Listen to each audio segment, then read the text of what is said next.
How has green growth worked in the transport sector? In 2009, Korea passed sustainable transport legislation to reduce congestion and air pollution caused by road transport. Carbon reduction targets were established, and funding for green transport projects was approved. But to better understand the history of transport in Korea, we need to go back to the 1950s. In 1953, the country began rebuilding its war-torn infrastructure.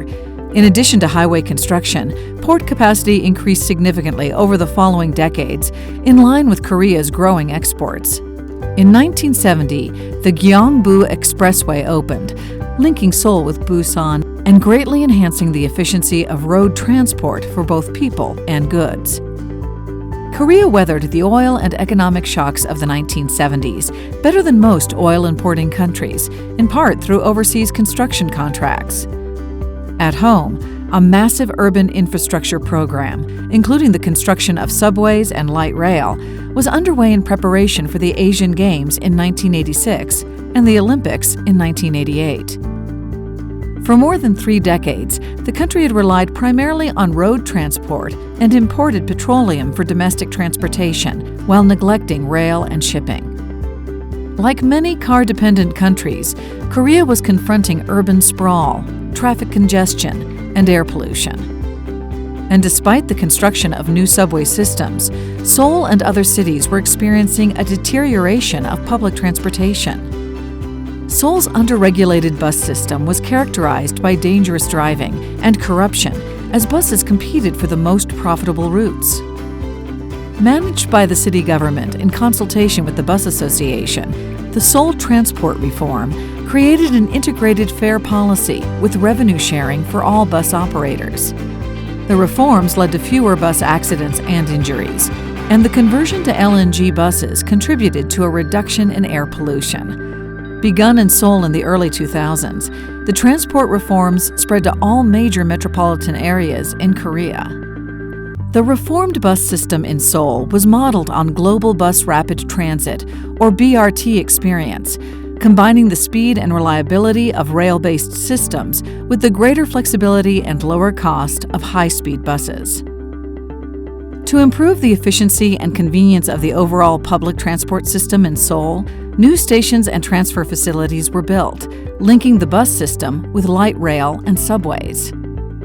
As in other sectors, Korea has tapped the power of information technology and in the process has become a global leader in intelligent transport systems. Seoul's Traffic Operation and Information System operates a 24-hour traffic management center that keeps traffic flowing.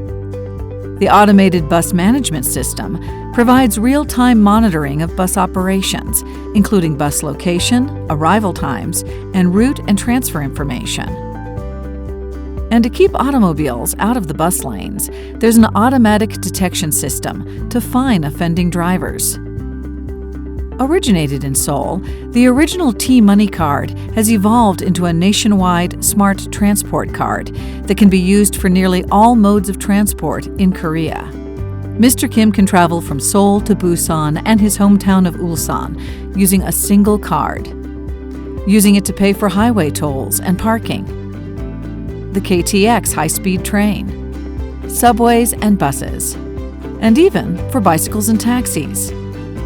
Korea is supporting green technology by providing subsidies for the purchase and operation of electric and hydrogen-fueled vehicles and the development of refueling networks.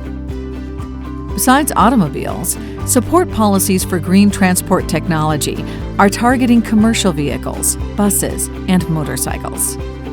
At less than 13%, the share of Korea's greenhouse gas emissions from the transport sector is low compared to other industrial economies.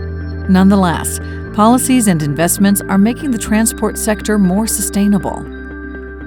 More importantly, they also make the system more efficient and equitable for everyone. For passenger travel and for freight, green growth policies and technologies are providing broad transport solutions in Korea. Green growth is how to reach your sustainable development goals.